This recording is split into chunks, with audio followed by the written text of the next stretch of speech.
ज्वालामुखी के प्रकार। ये मैंने इसे ज्वालामुखी का चित्र सा बनाया है। ये धरती की सतह है।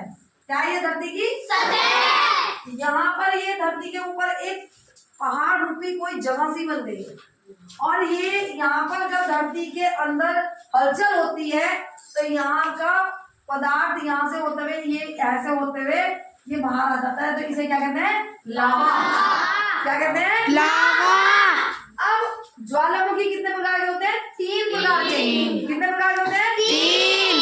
पहला ज्वालामुखी है सक्रिय ज्वालामुखी। सक्रिय ज्वालामुखी, हाँ, ये ज्वालामुखी ऐसा होता है कि ये हमेशा क्रियाशील रहता है। क्रियाशील मतलब इससे लावा हर वक्त निकलता रहता है।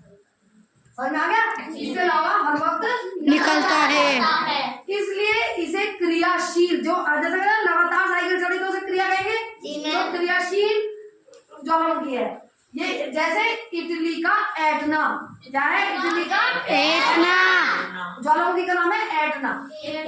दूसरा ज्वालामुखी है सुप्त ज्वालामुखी। क्या है? सुप्त का अर्थ ही सोया हुआ है, तो सोया हुआ कभी जाग भी सकता है?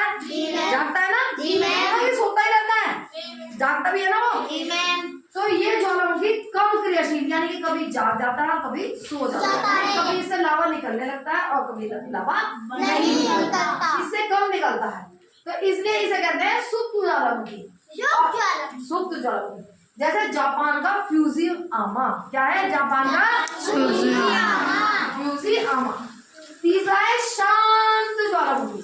क्या है? शांत ज्वालामुखी, जिससे लावा कभी निकलता ही नहीं है, मतलब कभी निकला था, अब वो नहीं निकला, अब खत्म हो गया, ठीक है? उससे कभी ज्वालामुखी निकला, ऐसा नहीं कि ज्वालामुखी से लावा निकला ही नहीं था, निकला था लेकिन अब वो शांत हो गया, इसलिए उसे शांत ज्वालामुखी कहते हैं।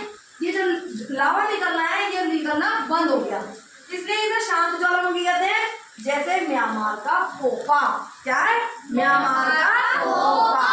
अगर आपसे कोई पूछे सक्रिय ज्वालामुखी का नाम बताइए तो बताएंगे इटली का एटना, सुप्त ज्वालामुखी जापान का फ्यूजियामा और शांत ज्वालामुखी जो होगा वो म्यांमार का पोपा। क्या होगा? म्यांमार का पोपा।